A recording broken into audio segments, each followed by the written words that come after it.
मसीह यस्सू में मेरे अजीजों, मैं खुदावंद मसीह यस्सू के जिंदा मुबारक नाम में आप सबको सलाम अर्ज करता हूं और आज की इस स्पिरिचुअल फेलोशिप में आपको वेलकम कहता हूं। परमेश्वर का धन्यवाद करते हैं इस अच्छे समय के लिए, अच्छी संगति के लिए। अजीजों, आज खुदा बाप ने जो मेरे और आपके सीखने के लिए हमारे सामने रखा है, इब्रानियों की पत्री और उसका 11 अध्याय 1 से 3 पद मैं आपके सामने पढ़ूंगा, आप अपनी बाइबल में देखिएगा। अब ईमान उम्मीद की हुई चीजों का एतमाद और अनदेखी चीजों का सबूत है, क्योंकि उसी की बाबत बुजुर्गों के हक में अच्छी गवाही दी गई। ईमान ही से हम मालूम करते हैं कि आलम खुदा के कहने से बने हैं। ये नहीं कि जो कुछ नजर आता है जाहिरी चीजों से बना हो। खुदावंद की बरकत उसके पाक कलाम के पढ़े जाने पर, सुने जाने पर हो। आमीन। आइए दुआ करें। खुदावंद मसीह यस्सू में प्यारे आसमानी बाप, बड़े अदब के साथ हलीमी और फिरोतनी की रूह में होकर हम सब तेरे पाक कदमों पर सरनिगू हैं। ये वक्त है तेरे जिंदा मुबारक कलाम पर मेडिटेशन करने का। खुदा बाप, हम में से हर एक को पाक रूह का मसा अता फरमा कि हम पवित्र आत्मा की अगुवाई में होकर तेरे वचन को सुने, सीखें, समझें और अपने जिंदगियों में से जज्ब करें। आसमानी बाप, होने दे ये वचन रूपी बीज जब हमारे दिल की जमीन पर गिरता है, हमारी जिंदगियों में जड़ पकड़े और बहुत सा फल लेकर आए। पिता परमेश्वर, हमारे चारों तरफ अपने पाक फरिश्तों की सेना का बाड़ा बांधना कि शैतान किसी भी तरह से दखल ना दे सके। हर तरह से अपने आप को तेरे अधीन करते हैं पिता परमेश्वर, और ये दुआ तेरे प्यारे और इकलौते बेटे अपने नजात दहिंदा खुदावंद यीशु मसीह के जिंदा और मुबारक नाम के वसीले से मांगते हैं। सुन और कबूल कर ले। आमीन। अजीजों, एक बार फिर परमेश्वर का धन्यवाद करते हैं सच्ची संगति के लिए। और इब्रानियों की पत्री, इब्रानियों का खत और उसका 11 अध्याय 1 से 3 आयत में पढ़ रहा था। पहली आयत को मैं दोहराता हूं यहां पर और उसी पर हम बातचीत करेंगे। पहली आयत में लिखा है, इब्रानियों 11 पहले पद में, अब ईमान उम्मीद की हुई चीजों का एतमाद और अनदेखी चीजों का सबूत है। अब विश्वास आशा की हुई वस्तुओं का निश्चय और अनदेखी वस्तुओं का प्रमाण है।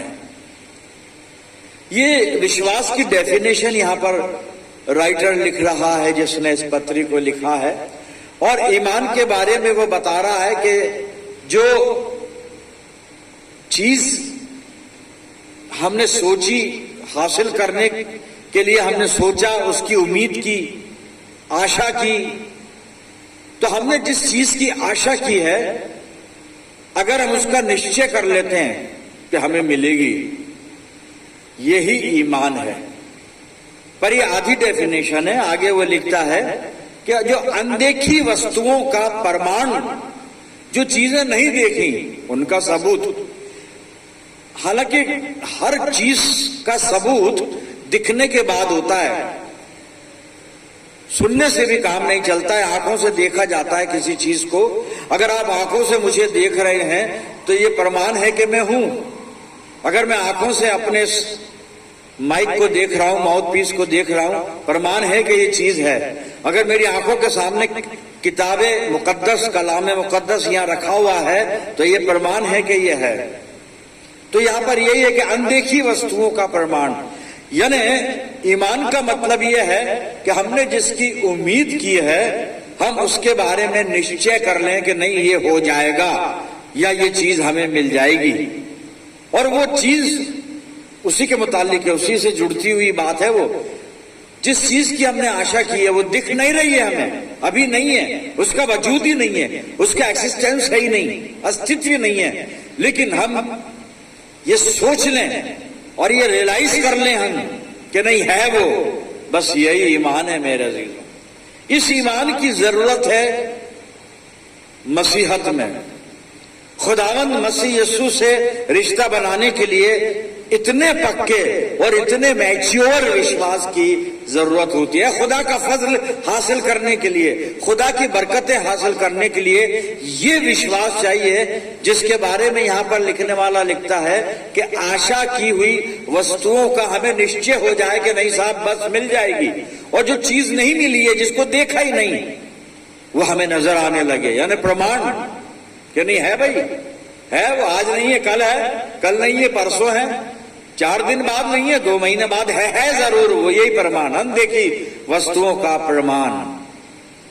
मेरे अजीजों, बड़ा मुश्किल है इस आयत को समझना भी, और फिर प्रैक्टिकल जिंदगी में इसको अपनाना ये और भी ज्यादा मुश्किल है। लेकिन ईमान का स्टैंडर्ड यही है जो बाइबल जो बता रही है, और इसके लिए एक हवाला है बाइबल में, एक इलस्ट्रेशन है, एक शख्सियत है जिसका ताल्लुक ईमान ही से है, और वो शख्स है अब्राहम। और अब्राहम के लिए पौलुस रसूल लिखते हैं कि साहब अब्राहम जो है वो ईमानदारों का बाप है, विश्वासियों का पिता है अब्राहम। और वो कहां पर लिखते हैं, मैं आपको एक हवाला बता रहा हूं, आप इसको नोट करें और बाद में स्टडी कीजिएगा।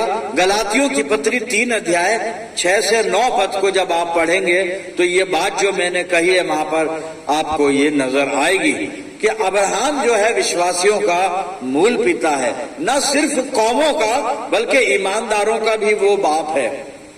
अच्छा, अब जब कौमों लफ्ज मैंने यहाँ पे बोला है तो अब्राहम से हम उस विश्वास की डेफिनेशन को समझने की कोशिश कर रहे हैं कि अब्राहम का ईमान कैसा था, और उसी ईमान को बाइबल ने सामने रखकर ईमान के बारे में बहुत सारी बातें की हैं।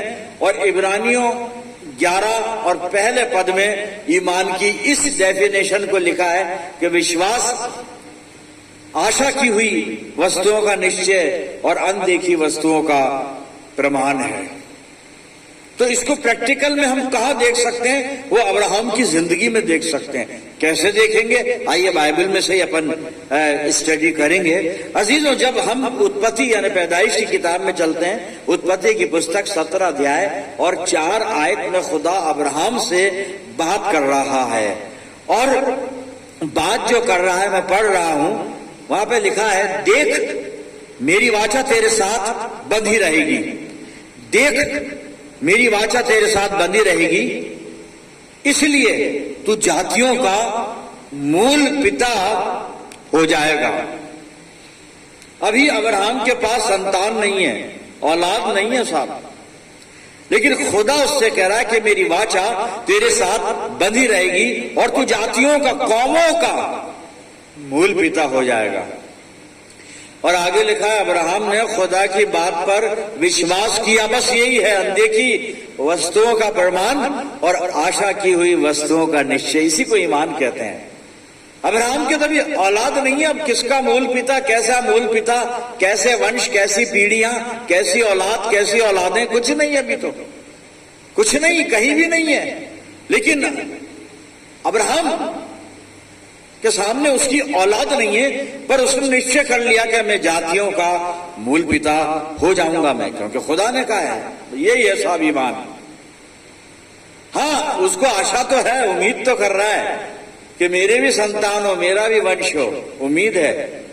और जब खुदा ने कहा तो निश्चय कर लिया कि ठीक है खुदा, अगर तू कह रहा है तो ये मेरी जिंदगी में हो जाएगा, हो चुका, बस यही तो ईमान है।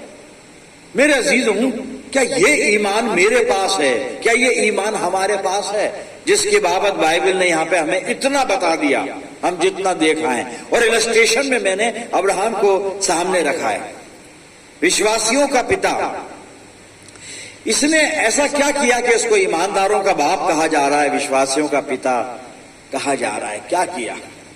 अजीजों, में कुछ आयात, कुछ पद आपके सामने पढ़ने जा रहा हूं, उत्पत्ति की पुस्तक और 22 अध्याय के मैं 4 और 5 पद पढ़ूंगा। और यहां पर अब्राहम के बारे में ये लिखा है कि खुदा ने अब्राहम को कहा कि तू अपने बेटे को ले मोरिया के मुल्क में जा, और वहां पर मैं तुझे एक जगह बताऊंगा, वहां पर अपने बेटे की कुर्बानी कर दे। इस इस रेफरेंस को कई बार हम इस्तेमाल करते हैं, कई बार। लेकिन मैं उस रेफरेंस में से एक अलग बात इस्तेमाल कर रहा हूं, जो अभी आप सुन भी लेंगे बाइबल में से। उत्पत्ति 22 और 4 और 5 पद को आप सुनिएगा। तीसरे दिन अब्राहम ने आंखें उठाकर उस स्थान को दूर से देखा और उसने अपने सेवकों से कहा, गधे के पास यहीं ठहरे रहो, वो लड़का और मैं। आप सुनिएगा मेरे अल्फाज जो मैं बाइबल में से पढ़ रहा हूं, आप अपनी बाइबल का इस्तेमाल कर सकते हैं। सुनिए क्या कह रहा है वो अपने नौकरों से अब्राहम, वो लड़का और मैं इसको तीसरी बार भी दोहराता हूं, सुनिए। यही तो छुपा हुआ है ईमान, यही छुपा हुआ है, और बाइबल को ऐसे समझा जाता है। सुनिए क्या कह रहा है अब्राहम अपने सेवकों से, वो लड़का, कौन सा लड़का जिसके बारे में खुदा कह रहा है कि इसके गले पे अभी छुरी चलानी है तुझे, पहाड़ पे जाके इसकी बलि करनी है तुझे। उसके लिए अब्राहम क्या कह रहा है, अब्राहम इसको ले जाकर गला काटने वाला है। खुदा ने कहा है, खुदा के हुक्म का ये पालन करने जा रहा है। छुरी इसके पास है, वो लड़का इसका बेटा इसके साथ है, पर कह क्या रहा है, ये क्या कह रहा है वो बता रहा हूं मैं, चौथी बार रिपीट करने जा रहा हूं। वो लड़का और मैं वहां तक जाकर और दंडवत करके फिर तुम्हारे पास लौट आएंगे, वहां तक जाएंगे। भाई अब्राहम, खुदा ने तुझे कहा है कि इस लड़के को ले जाकर वहां पर वेदी पर लिटाना है, लकड़ियां चुनकर इसके गले पर छुरी फेरनी है, छुरी फेरने के बाद इसके गले को काटकर इसकी कुर्बानी देनी है, वो कुर्बानी मुझे चढ़ानी है। तो छुरी चलाएगा, गला कटेगा, तेरा बेटा वहां पे मर जाएगा।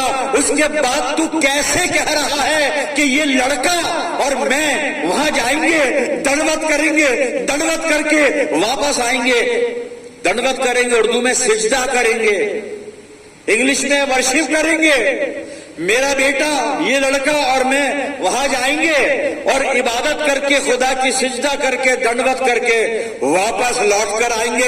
यही ईमान है साहब। अब्राहम काटने जा रहा है तो गला, तू ये कह के मैं लौट कर आ जाऊंगा। कहना तो ये था ना कि मैं अभी लौट कर आता हूं, इसकी कुर्बानी चढ़ा दूंगा, गला काट दूंगा, कुर्बानी करके जो भी करना है करके इसके तो लोथड़े और टुकड़े पड़े रहेंगे, मैं आ जाऊंगा। नहीं साहब, अब्राहम जानता है मेरा बेटा मेरे साथ आएगा। यह है साहब ईमान, अनदेखी हुई वस्तुओं का प्रमाण। क्योंकि देखी हुई वस्तु तो यह है यहां पर कि इस लड़के का गला काटा जाएगा पहाड़ पर, ऊंचाई पर जाकर। यह है, यही खुदा ने कहा है, यही करना है।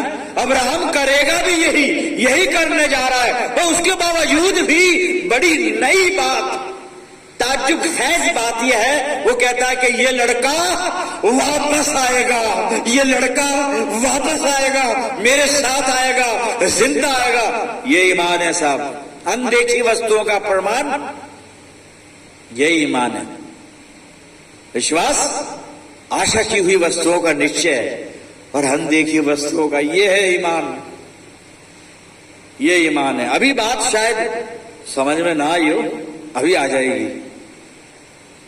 ये ईमान आया कहां से, कैसे आया, इस ईमान का बेस क्या है, बुनियाद क्या है। ये लड़का जिसको काटने जा रहा है अब्राहम अपने बेटे को ना, इसहाक को, तू गला काट देगा, छुरी चला देगा, हलाक कर देगा, इसे मार देगा, उसके बाद भी लड़का तेरे साथ आएगा लौट कर। कैसे?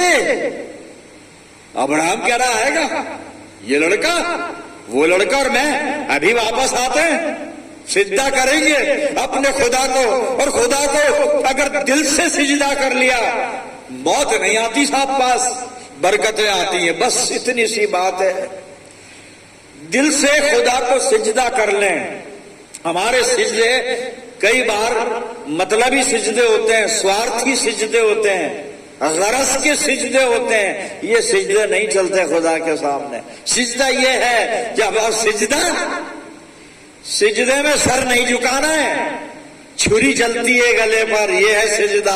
वहां छुरी चलनी है, मालूम है अब्राहम को। फिर भी दावा यह है कि ये लड़का वापस आएगा, वापस आएगा, और क्यों आएगा, कैसे आएगा, किस लिए आएगा, किसकी सामर्थ्य से आएगा, अब्राहम ये भी जानता है। कैसे जानता है, बाइबल बताएगी। अब मैं आपको लेकर चल रहा हूं साहब इब्रानियों की पत्री में, और 11 अध्याय सुनिएगा आप। ये विश्वास अब्राहम ने किया क्यों, इतनी बड़ी बात, वो लड़का और मैं वापस आएंगे। लड़के का तो आने का सवाल ही नहीं, गला कटने जा रहा है लड़के का, तो कुर्बान होने जा रहा है लड़का, लड़के की कुर्बानी चढ़ानी है, वापस कैसे आएगा, आएगा आएगा। यही है ईमान, अनदेखी वस्तुओं का प्रमाण। जी अब्राहम एक बात जानता है, और उसके ईमान में एक बात है, वो क्या है, बस हमें ये पैदा कर लेना है अपने अंदर, रियलाइजेशन। फेथ, अगर फेथ है तो उसका रियलाइजेशन होना चाहिए।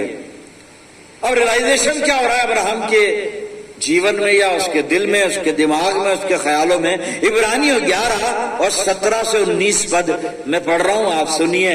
वो लड़का वापस आएगा, क्यों आएगा, कैसे आएगा, किस तरह आएगा, इस तरह आएगा, बाइबल बता रही है, सुन लीजिए। इब्रानियों 11:17 से, विश्वास ही से अब्राहम ने परखे जाने के समय में इसहाक को बलिदान चढ़ाया, और जिसने प्रतिज्ञाओं को सच माना था, और जिससे ये कहा गया था इसहाक से तेरा वंश कहलाएगा, वही अपने एकलौते को यानी इसहाक को चढ़ाने लगा।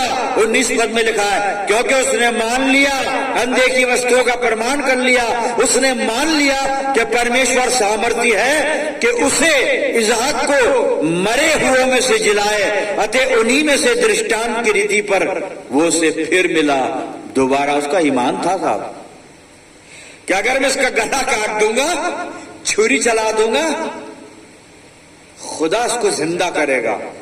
क्यों करेगा खुदा, क्योंकि खुदा ने कह दिया है, बहुत वक्त पहले कह दिया है कि इसी से तेरा वंश चलेगा। तो कैसे मरेगा, ये अनदेखी वस्तुओं का यही प्रमाण है। ये ईमान हमें पैदा करना पड़ेगा अपने अंदर। बहुत मुश्किल काम है, लेकिन प्रभु के अनुग्रह में होकर और परमेश्वर का पवित्र आत्मा जब हमारी अगुवाई करेगा ना अजीजों, तो हम ये काम कर सकते हैं। ये अब्राहम का ये है ईमान कि ये बेटा अगर मर भी जाएगा तो मुझे वादा दिया है भाई, खुदा ने कहा है इसी इसहाक से तेरा वंश चलेगा, तो जिंदा करेगा खुदा, क्योंकि खुदा ने कहा इससे वंश चलेगा। वो मरने कैसे देगा, और मर भी गया, खुदा जिंदा कर देगा। इस ईमान को पैदा कर लीजिए, इस ईमान को पैदा कर ले। मैं भी आपके साथ हूं, सीख रहा हूं। बहुत बड़ी बात है, बहुत बड़ा चैलेंज है, बहुत बड़ा काम है मेरे अजीजों। एक बहुत बड़ा रियलाइजेशन है कि बेटा जिसको मारने जा रहा हूं, खुदा उसको जिलाकर जिंदा करके मुझको देगा। जब हम खुदा के पास आते हैं ना, तो अपने ईमान को हम पहले मैच्योर कर लें, तब हम खुदा से बहुत कुछ हासिल कर सकते हैं, वरना हमें खुदा से कुछ नहीं मिलेगा, कुछ नहीं मिलेगा। इब्रानियों की पत्री 11 अध्याय और 6 पद में कुछ लिखा है, मैं पढ़ रहा हूं। और विश्वास बिना उसे, किसको, खुदा को, और विश्वास बिना उसे प्रसन्न करना अनहोना है, क्योंकि परमेश्वर के पास आने वाले को विश्वास करना चाहिए कि वो है, और अपने खोजने वालों को प्रतिफल देता है। यही ईमान अब्राहम के अंदर है साहब, के है खुदा, और अपने ढूंढने वालों को प्रतिफल देगा, खोजने वालों को प्रतिफल देगा। इस ईमान को हमें रखना पड़ेगा। पहली बात, काम अभी पूरा नहीं हुआ है, ईमान ये रखना पड़ेगा, और इस ईमान को एक्शन में लाना पड़ेगा। विश्वास के साथ कर्म भी चाहिए, कर्म भी चाहिए, कर्म भी चाहिए। ये आखिरी हवाला हम बाइबल में से देख रहे हैं, और याकूब की पत्री मैंने खोल लिए, याकूब का खत मैंने निकाला, और इसका 2 अध्याय और 17 पद सुनिएगा। याकूब क्या कहता है, कहता है वैसे ही विश्वास भी यदि कर्म सहित न हो तो अपने स्वभाव में मरा हुआ है। अगर विश्वास कर्म सहित ना हो, फेथ एक्शन में नजर ना आए, तो वह अपने स्वभाव में, अपने नेचर में वो डेड है, मरा हुआ है मेरे से। और मुर्दा चीजों को खुदा पसंद नहीं करता। वो जिंदगी है, खुदा जिंदगी है, जिंदगी का बानी है, जिंदगी देने वाला है। उसको जिंदगी और जिंदगी की बातें, जिंदगी की अलामतें यानी जीवन के चिन्ह, ये उसको पसंद हैं। अगर मेरे ईमान में कर्म नहीं है, एक्शन नहीं है, काम नहीं है, मेरा ईमान मुर्दा है, मरा हुआ है। और मरा हुआ विश्वास मुझे कुछ नहीं दे सकता साहब। अपने विश्वास को हम एक्शन में लेकर आए मेरे अजीजों, तब जाके हमें परमेश्वर से बहुत आशीषें मिलेंगी। खुदा इस कलाम के द्वारा मेरे और आपके ईमान को जिंदा रखे और हमें अपनी आशीषों से परिपूर्ण करे। आइए दुआ करें। खुदावंद मसीह यीशु में प्यारे आसमानी बाप, हम तेरे बड़े शुक्रगुजार हैं जिंदा मुबारक कलाम के लिए जो हमसे बातें करता है, मसीह जिंदगी में जीने के तौर तरीके हमें सिखाता है और हमारे ईमान को मजबूत करता है, हमारे ईमान को जिंदा करता है। प्यारे बाप, हमें तौफीक दे कि हम पाक रूह की रहनुमाई में होकर अपने ईमान को हमेशा जिंदा रखें और अपने कर्मों से इसको जाहिर करें। प्यारे खुदावंद, अपनी जिंदगियों को हम तेरे हवाले करते हैं। अपना ईमान हमारे अंदर पैदा कर, ताकि हम इस ईमान से अपने खुदा की सच्ची हम्द और सिताइश कर सकें और उसकी इबादत कर सकें। प्यारे बाप आसमानी, जितने लोग इस दुआ में मेरे साथ शरीक हैं, मैं इन सब अजीजों के लिए दुआए खैर करता हूं कि तेरी शफकत, रहमत और बरकत का साया इन सब अजीजों पर हमेशा बरकरार रहे। परमपिता परमेश्वर, हम सब मिलकर पूरे आलम के लिए दुआए खैर मांगते हैं, अपनी जिंदगियों को तेरे हवाले करते हैं पिता परमेश्वर, और ये दुआ तेरे प्यारे और इकलौते बेटे अपने नजात देने वाले खुदावन यीशु मसीह के जिंदा और मुबारक नाम के वसीले से मांगते हैं। सुन और कबूल कर ले, आमीन। अब हमारे खुदावन मसीह यीशु का फजल, खुदा बाप की मोहब्बत, पाक रूह की रिफाकत और शराकत हम में से हर एक के साथ, तमाम ईमानदारों के साथ, हमारी सब कलीसियाओं के साथ अब से लेकर हमेशा तक होती रहे, आमीन।